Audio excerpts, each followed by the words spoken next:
Anda sedang mendengar Syok Podcast. Syok. Sembang Ber-ART.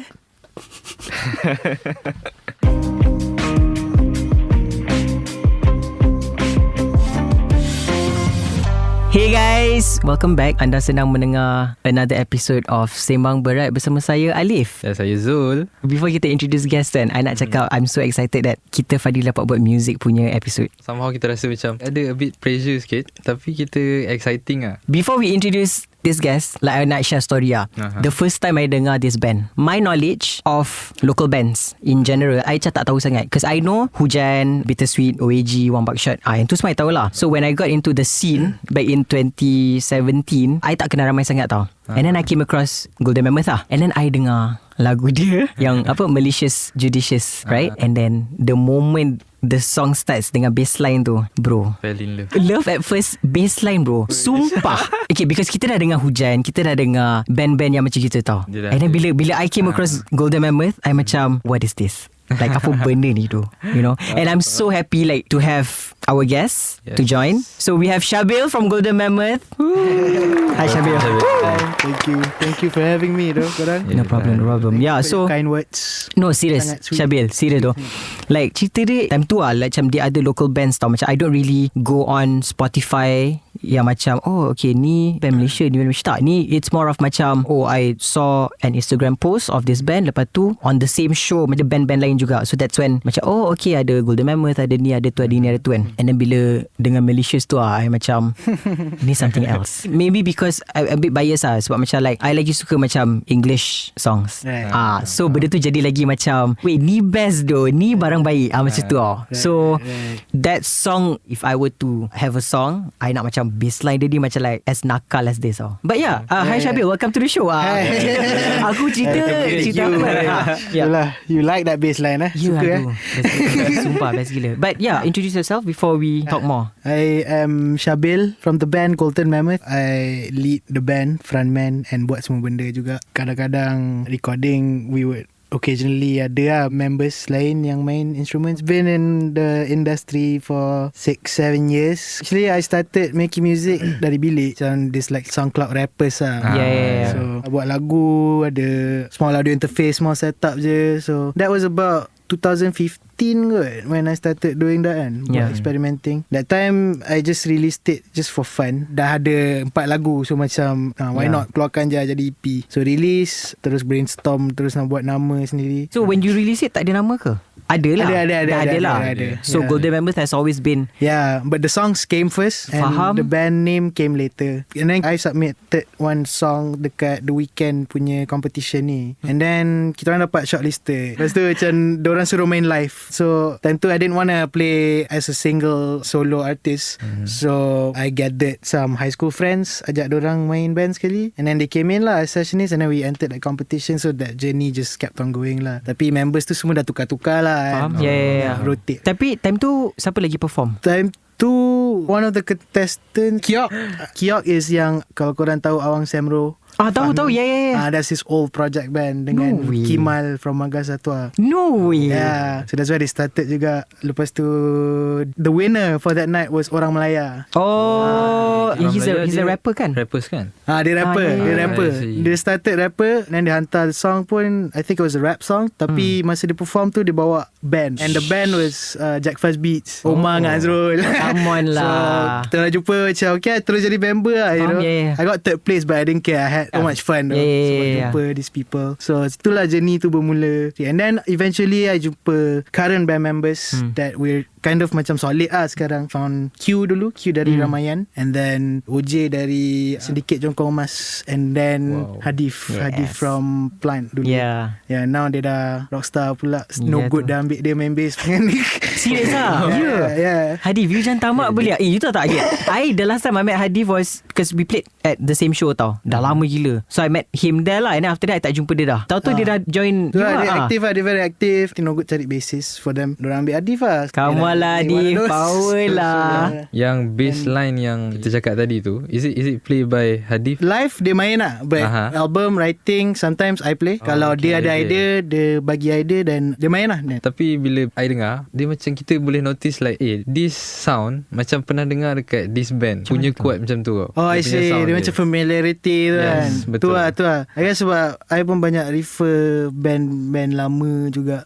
So dia macam sound-sound yang bernostalgia tu kan, still remains lah. Macam I experience it differently. Because I tak ada expectation langsung. Faham tak? Macam like I just came across your music video sebab time tu kan Alisha Amin ada kan. Oh yeah. Kan if I'm not mistaken, she just came off from Asia's Next Top Model. So I know that she was in the music videos because I'm a fan of her lah. Because I rasa dia macam like cool gila. So I macam like, okay, she's in Golden Mammoth video. Of course I tengok because I dah macam like I've heard of Golden Mammoth and then like Alisha. So I macam tengok, masuk pula bassline dulu, lepas tu baru Alisha kan. So lagi ada macam like, weh, ni apa benda tu? Dia macam Dia macam clickbait.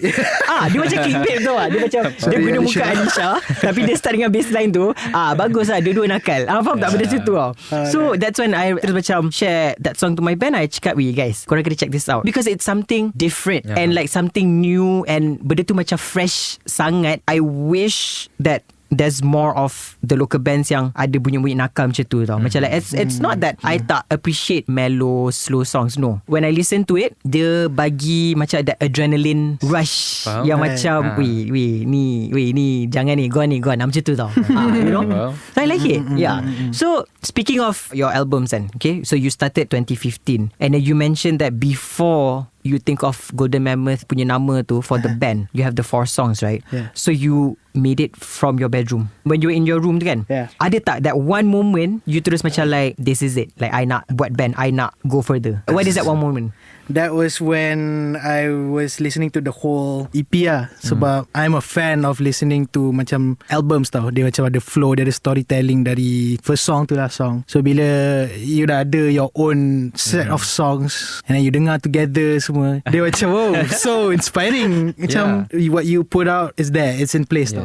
Dia macam dah ada story. Subconsciously, by accident, dia ada that own branding, dia ada own characters tu. So then that's when I nak proceed lah. Macam I know benda ni boleh gerakkan lagi, boleh growkan lagi. So that's why I just kept going lah.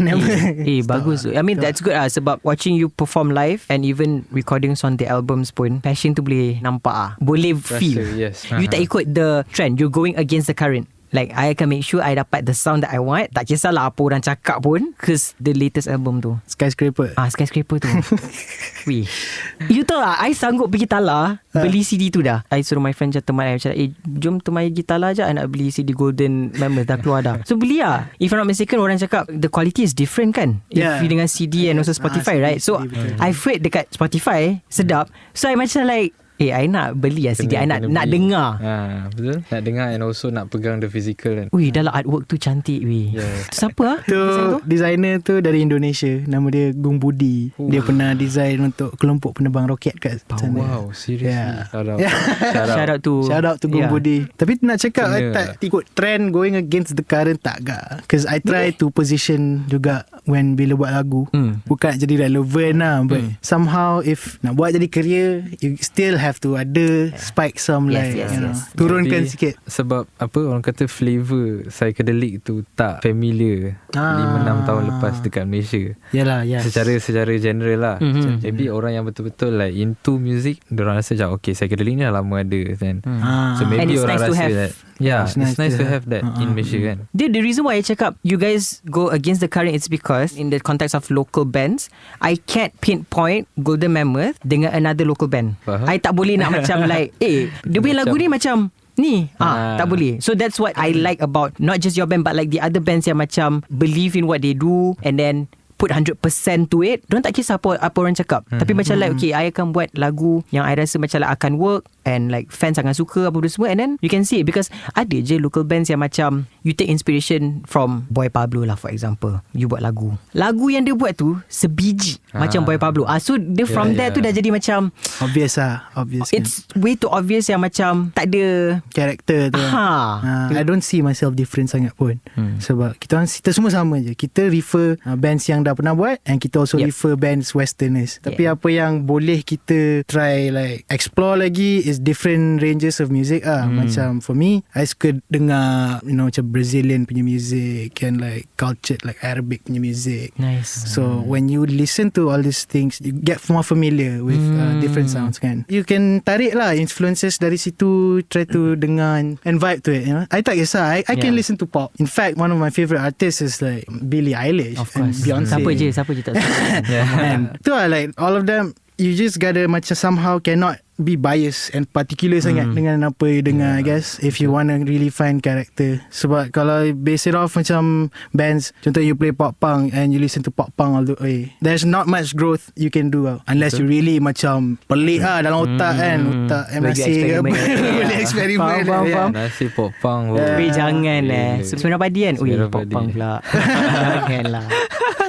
Baik gak tu kan. Macam kalau naturally je tu macam okay untuk explore kan. Tapi kalau tak, you nak cari new sounds, I guess memang kena diverse kan sikit lah taste kan. But that's my opinion, sebab that's my approach to music making lah. Sebenarnya it's funny that you say kita orang ada character, sebab I rasa kita orang paling tak ada character. Maybe because I come from the listeners punya point of view kot. Right. Faham tak? Macam maybe you as a musician, you don't see that. Yeah, we try to spike some concept kat bila nak buat benda-benda promotional ni kan. Tapi like I said, character tu macam tak ada firm sangat pun. Kita orang tak ada pin down, brainstorm, okay, kita kena ada macam ni, kita kena ada rupa. Faham? Macam ni tak ada sangat. So just macam layout apa yang kita boleh. Just and then jalan je lah mana yang boleh jalan kan. Faham? Kita orang dah write a couple of songs untuk next releases. In fact, for those pun, this time approach dia lain gila. Approach dia, one song is like rock, tiba-tiba next song macam pop. No way, what is this? Jap, sabar. Yeah, you heard it here first. Ya tu. Been in the studio recording some new songs, new materials. Dah siap dah pun. Lyrics or melody comes first for you? For me, it's always melody. I mean, ada je couple times yang lyrics datang dulu. Tapi bila lyrics datang dulu, memang kena tulis terus lah. Memang have to just find. Tapi dia takkan jadi full complete song bila I write lyrics. Okay, so maknanya you just write some snippet and then baru you Yes, start. and then I start to like faham, hum and cari a melody, cari chord lah macam tu. So basically kalau macam melody ni, dia datang dia tu daripada mana you punya bass tu? Macam-macam dia datang. I want to know that. I want to know stories on that juga. Sumber dia macam-macam lah. Pelik. Otak kita ni macam kuat kan. Otak kita sangat imaginative. Betul. Melody selalunya datang, let's say kalau lagu dah ada kan, I dah ada bass track, ada drum track, ada gitar, dah full song.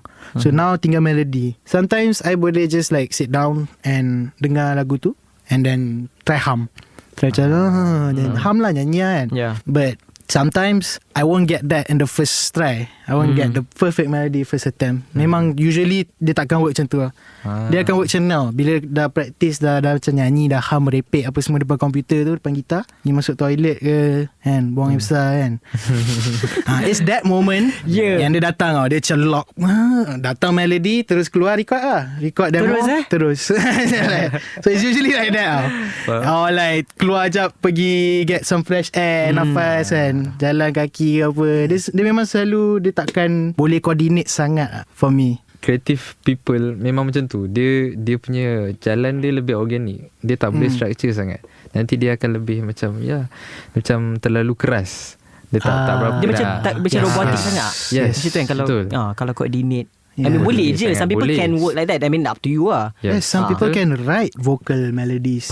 Still sedap kan. Ya tu. So tu I tak tahu macam mana diorang buat. Memang non-study lah. Betul. I pun tak tahu macam diorang buat tu, tapi you power lah. Sebab baru-baru ni pun I ada dengar macam satu video TikTok like interview Pharrell Williams kot. And then Pharrell selalu cakap pasal like disiplin lah. Sebab dulu kita macam always macam cakap artis, kalau musician ni paling susah lah nak stick dengan rutin. Diorang lebih suka kan benda tu biar natural lah.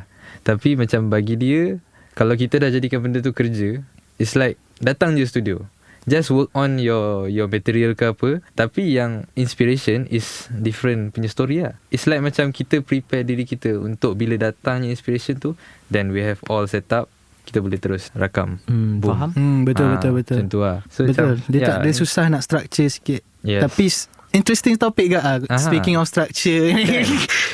Sebab some creatives dorang ambil structure lightly sikit. Dorang macam Like how? Cuba. like I get it, inspiration tak boleh datang terus, but now I'm starting to learn how to structure kan inspirations tu. Sebab kalau kita as an indie band tak ada structure, susah nak buat jadi career. And all we want is for our music to get out there kan. Betul. We don't mind. We do want to be rock stars, let's be honest kan. Tapi the point to get there won't be easy, and you know that kan. Kita tahu.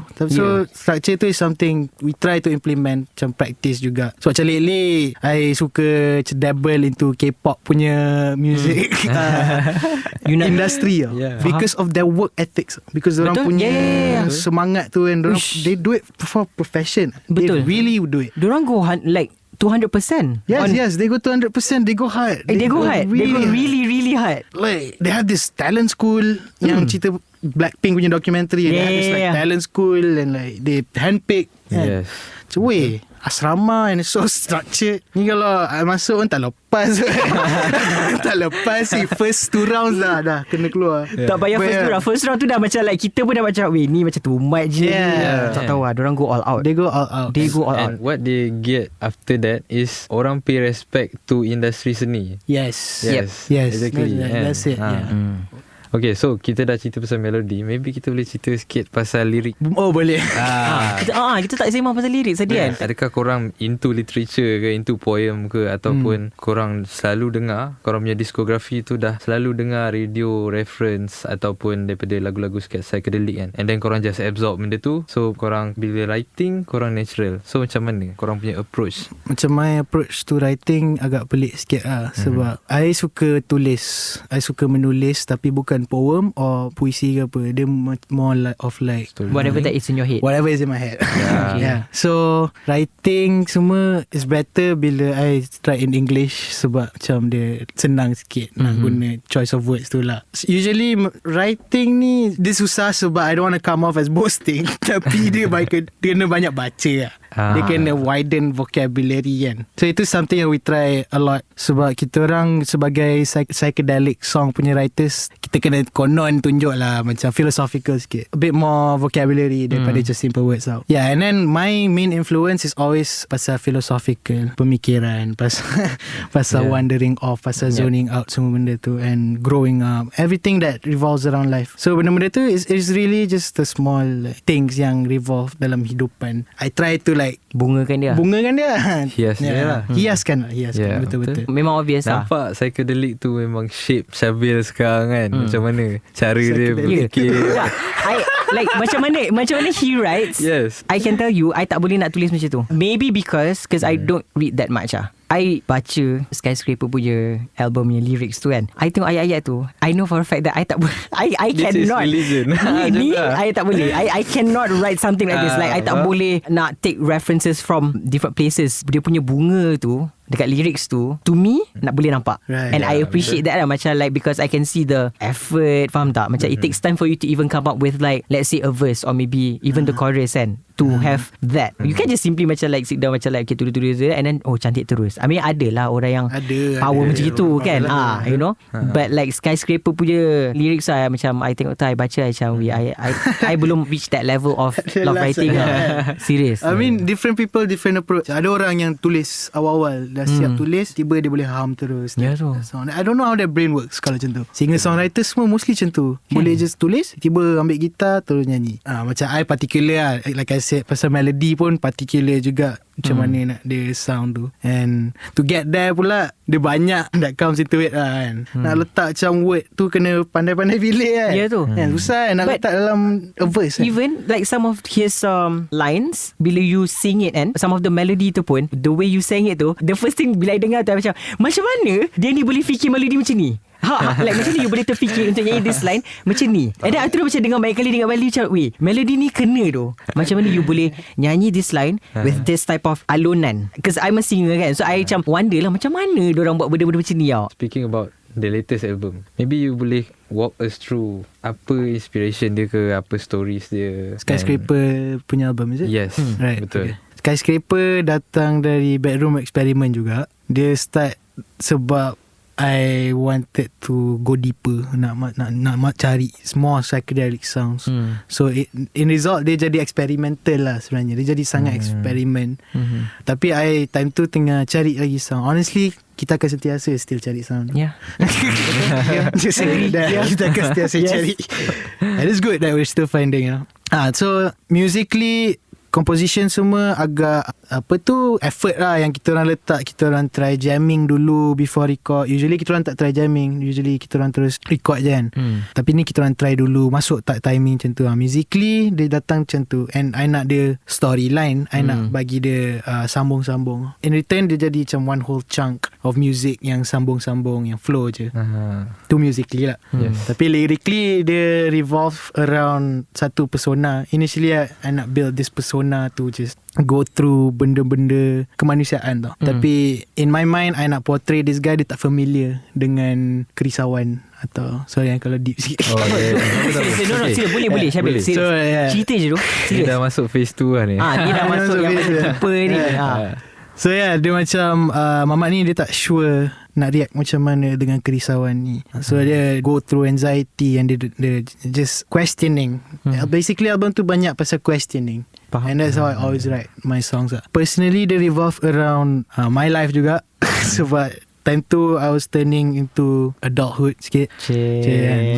Baru lepas teenager, lepas uni, rasa macam nak besar kan. Janganlah rasa macam nak besar. So there's a lot of lyrics. There's a lot of questions yang macam, why do we do this? Why do we have to do this as an adult? Why can't we go against it? And then kalau nak get more spirituality, there are songs like Fedo yang dia question kematian. Macam kenapa tak boleh je ambil sekarang tu. Faham. Macam, kenapa kita ada kat sini? There's a lot of questions. So I would say album tu agak philosophical and experimental. Now kalau I dengar album tu, I akan fikir jawapan dia tu. Yes. I will look at it in a different perspective. Different perspective because now that I know like your thoughts when you buat Skyscraper. So kita ni as a like music lover lagi akan macam like bila dengar certain line mesti macam betul lah apa dia cakap. Kita pun start kita pun dah start macam like Allah macam betul lah dekat sini. Aduh, berhenti kereta kat tepi, duduk jap, hadam, betul drive balik.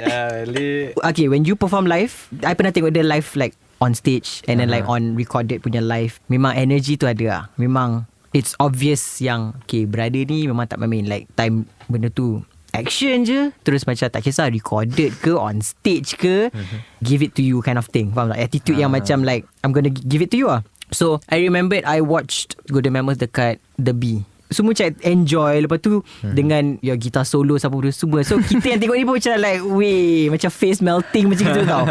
What's your most favourite, your best show ever dalam banyak show yang you pernah main? For me is Ram Jam Festival di tahun 2017 ke 2018. Time tu dia dekat Gasket Alley. Best kenapa tu? Best sebab time tu the scene was blooming. The scene was out there. Semua orang baru start a new band. Sebab 2018 tu memang dia different kind of movement, I would say. You know, people are starting to do gigs everywhere. Lepas tu jumpa lepak sana sini, gig venue buka. Tapi this festival dia best sebab dia free. So dia bukan je tarik crowd yang gig goers ni. So dia tarik banyak gila crowd sebab dia campur rapper semua. So best lah. On best lah. And kita sebagai band pun tengok ramai gila orang datang, macam seronok and then you feed off diorang punya energy lagi lah. So one of the reasons yang best sebab tu, sebab ramai, ada at least 1,000 or 2 macam tu. Lepas tu kita orang macam nervous. Sebenarnya nervous gila sebab that was our first appearance depan ramai orang. Ramai gila First time? Actually tak adalah kan? Ada few tapi not as big as that lah. Not as big as that. So kita orang macam tak apa, just go for it. And that was the first time we gathered before the show, got together. Lepas tu macam ada team spirit sikit lah, macam discuss ke boleh, tak ada hal apa-apa, kita pandang mata. Apa-apa kita communicate. Apa-apa aku stop, aku pasang tuner dan kita diam je kan. Alah, the best lah. But then bila kita dah naik, everything just shut off. Semua benda macam dah hilang. And we were just there, and kita orang nampak just orang ramai ni macam air, macam ocean. So dia tak ada pressure sangat. So macam bila ada semua benda tu, orang pun enjoy. And then the last part about that show, because time tu I dah excited gila, macam wow, bestnya, macam ramai orang macam react, macam rasa powerful lah kan. And like I kalau perform tak pakai kasut, pakai socks ataupun pakai slipper, ataupun pakai kaki ayam kan. So that time I was wearing a slippery punya sock. Lepas tu dah habis set tu, macam excited lebih, macam okay, nak lari kan. Tengah lari, kaki terjatuh lah basically. On stage? On stage. Time tu dengan gitar sekali tak? With guitar. So I jatuh on stage. And then it was embarrassing for me. Tapi the crowd loved it lah. The crowd macam gelak. Bapak ni crack gila tu. And I was like, I mean that's me. I'm so I am clumsy as I am. So that's what happened lah. That was very fun. But dia punya loss is I lost my guitar that time. Rosak lah. Rosak terus? Gitar rosak. I couldn't fix it for a couple years. So sekarang tengah nak try get it back to life. So in return, okay, kita dapat new fans from there. Dapat tarik crowd lain, R&B punya listeners, hip hop listeners. Okay lah. Best. One show one je. You rasa macam menyesal you main kat show ni? Ada? You don't have to mention names. You don't have to mention names, but you can just tell us what happened. No names, but just what happened. Kalau what happened pun macam obvious je. What show? Ada lah. Ada, of course ada. And there's more than one, obviously. Obviously, macam I wish I did not have to take it. Tapi dah ambil kan.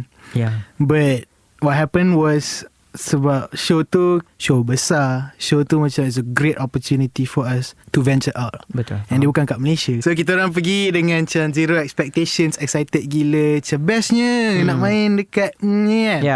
And then dah soundcheck, and the big festival lah. It's a festival yang feature banyak gila musician. So kita orang soundcheck semua sedap, best. And then dia bagi treatment VIP lah, 5 star. Semua dia bagi bilik bagi like band room. And then tiba-tiba when we got to our show, I felt like a hint of racism sikit dari diorang ni. So when it came to our show, we were told not to bring crew. Kita tak boleh bawa crew, tak boleh bawa technician, tak boleh bawa sound engineer. So semua team diorang. Soundcheck pun team diorang lah. And when it comes to the show, of course I have to depend on them. Tiba-tiba banyak gila technical difficulty. You imagine you soundcheck, it sounds so good. It sounds like a festival. Mood dah masuk, soul pun dah rasa. Yalah, dah excited lah. Excited, you can deliver this. Ni memang tak ada hal lah. Tapi bila terus plug in, tak dengar gitar, tak dengar vokal, tak dengar tu. And then my amp tak work. And then I was like signaling the crews macam tolong lah Cause like, it's not my fault though. The setup was fine. And the crews yang sepatutnya tolong kita orang, we were just standing there and tengok je kita orang. Macam syah je. Okay, after the show, it was very unhappy. Banyak gila masalah, muka masam and I got mad, main kasar sikit, gitar tali putus. Lepas tu terpaksa tukar tali atas tu. Lepas tu that kind of stuff. Tak ada siapa tolong. I had to do all that myself. And then yang kru tu tengok je? Kru-kru tengok lah. Diorang tak tahu nak buat apa. In return, dah habis show tu, dapat fee kita. It's good money. But I wanted to deliver good show. You get the money, but the satisfaction tak ada. And benda tu lagi piss off lah. Time tu rasa macam time tu memang you fume lah. Memang you rage lah. Fume loh, rage. Memang raged. Pergi healing lah lepas tu. Rebel lah. So selain daripada tu, like apa lagi challenge yang ada? As a musician lah. As a musician, usually benda-benda technical kan. Macam cables ke, atau sound monitoring tak dengar on stage ni yang boleh trigger benda-benda ni. So that's why ada sound check. Betul. Bila sound check tu dah sedap, and then show tiba-tiba tak sedap. It's a bit weird. Bila I macam pergi any gig ke konsert, kadang-kadang bila sound tak kena ke, atau gitar ada technical issue ke, frontman akan macam baling gitar tu ataupun macam stress. Baran gila Sebab I rasa macam diorang deserve untuk marah benda tu. Right. Sama kan. For example lah, I pernah tengok this festival, The Strokes main, and then if I'm not mistaken, Julian punya mic punya wire tersangkut dekat kamera. Dia pergi angkatnya mic stand tu, dia pukulnya kamera yang dekat festival tu, kamera tu gone weh. Nampak dia punya sebab, tapi faham lah. Julian, tapi cara handle you know, so different people different ni lah, different ways of how we would handle the challenges apa semua, which in your case totally understandable. Tapi macam, but it's unfair because you dah dekat tempat orang lain, you know, and then when you sound check, everything sounds nice, good. So I bet you at that moment dah habis soundcheck, mesti you dah macam like, okay guys, kita okay ni, kita okay, kita alright. Like memang confirm okay. Lepas tu naik stage, ni tak kena, ni tak kena. So confirm you yourself pun mesti dah macam like, wait, this. Especially it's true what you said sebab semua band members pressure gila. Cakap nak ni sikit, cakap ada orang nak gitar kuat sikit, cakap nak tu kuat sikit. Sebab macam like it's more of macam like kita, we have each other tau. Sebab in your case, it's like you're the front man, you are Golden Mammoth kan. So orang lain pun macam mesti dalam diorang macam like, Bil tolong Bil tolong aku cuba, I'm trying guys macam tu tau. Tapi benda tu somehow dia build character lah. Dia build character kan. Betul. Tu yang dia start wondering dekat Skyscraper punya album, nampak? Ever since that kejadian, I know why musicians they are quite requesting and demanding. I nak tanya pasal scene sebenarnya. Scene sekarang ni lah. So macam maybe like, is it 10 years zaman-zaman Bittersweet, Hujan, OAG tu, is it 10 years from them? More rasanya. So itu like first wave. And I rasa macam aku rasa lah, aku notice like Golden Mammoth, Ramayan, Syndicate Jongkong Emas apa semua tu, diorang macam second wave. Not sure specific, tapi dia macam lah, dia macam second wave. So macam sekarang ni aku perasan, aku notice macam tengah booming juga. So macam how do you feel about the scene sekarang? Sebenarnya for the past 2 years, 3 years, like I've been very excited sebab this new wave macam banyak band baru, banyak new faces baru start release materials buat lagu. And ada banyak bands yang caught my, it's exciting tapi yang kesiannya this wave dia start time pandemic. Betul. A lot of these bands they start time MCO, dia tak boleh nak buat macam-macam benda. Dia release pun benda digital, kena buat content music bukan murah tu kan. Kena pakai studio lah, kamera lawa. So kesian lah dekat band-band tu sebab banyak je kan talented people. But I feel like dia sebenarnya waves tu macam dia still akan datang. Betul. And kalau tengok newcomers, new art form datang, and new faces, new people, new sound juga. New sound juga. And few bands yang caught your eye. One of the bands yang kita boleh, you boleh shout out. I love listening to them. I can shout out this. Like it's called, they're called Alchemist. Alchemist. Diorang synth electronica sikit. Boleh lah try dengar diorang. They write Malay. Lepas tu diorang ada synthesizer semua. Macam gempak macam jarang dengar this kind of people, Malays doing this kind of stuff. Faham. So banyak lagi other bands. It's always exciting kalau dapat main dengan new people. Sebab I'm a sucker. I memang suka tengok band explore. Tengok band-band baru explore. It's something that we can learn juga. So your advice to anyone yang nak start a new band, ada je orang yang ada minat untuk buat band ke or solo act ke apa-apa kan, tapi dia tak ada that push. What kind of advice would you give to orang-orang yang nak start Jangan ever ikut template. Jangan ever buat apa yang orang dah buat. You can refer, but try to stray away from that. I'm not just talking about writing, even marketing ke branding dorang. Just try, just be creative sebab dia art form, dia music yang kita boleh explore je. Boleh je nak idolakan seniors and people who has done stuff before. That works, but you don't have to like, you can do it too. You can do it your way, your style. Kan? Because it's your music. It's your music.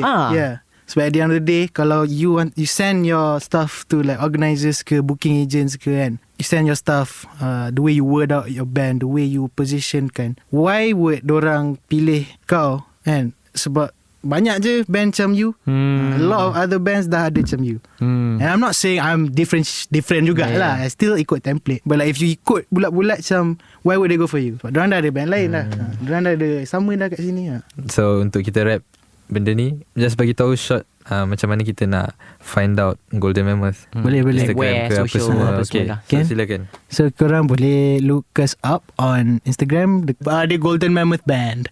So follow kita kat Golden Mammoth Band Instagram, and TikTok pun Golden Mammoth Band, tapi tak ada content lagi. Follow je dulu. Follow je dulu. And then Twitter is Golden Mammoth My. Kat situ pun kita orang jarang guna sangat sebab kita orang dah tak minat Elon Musk. Kau dengar tu Elon. Kau dengar tu Elon. Jangan kalau ada Golden Mammoth tak suka, jangan Dah hafal lah. Tahu. Tapi ada je, kita orang still ada masuk Twitter. So tolong follow Twitter juga. Alright. Follow guys. Follow. Okay.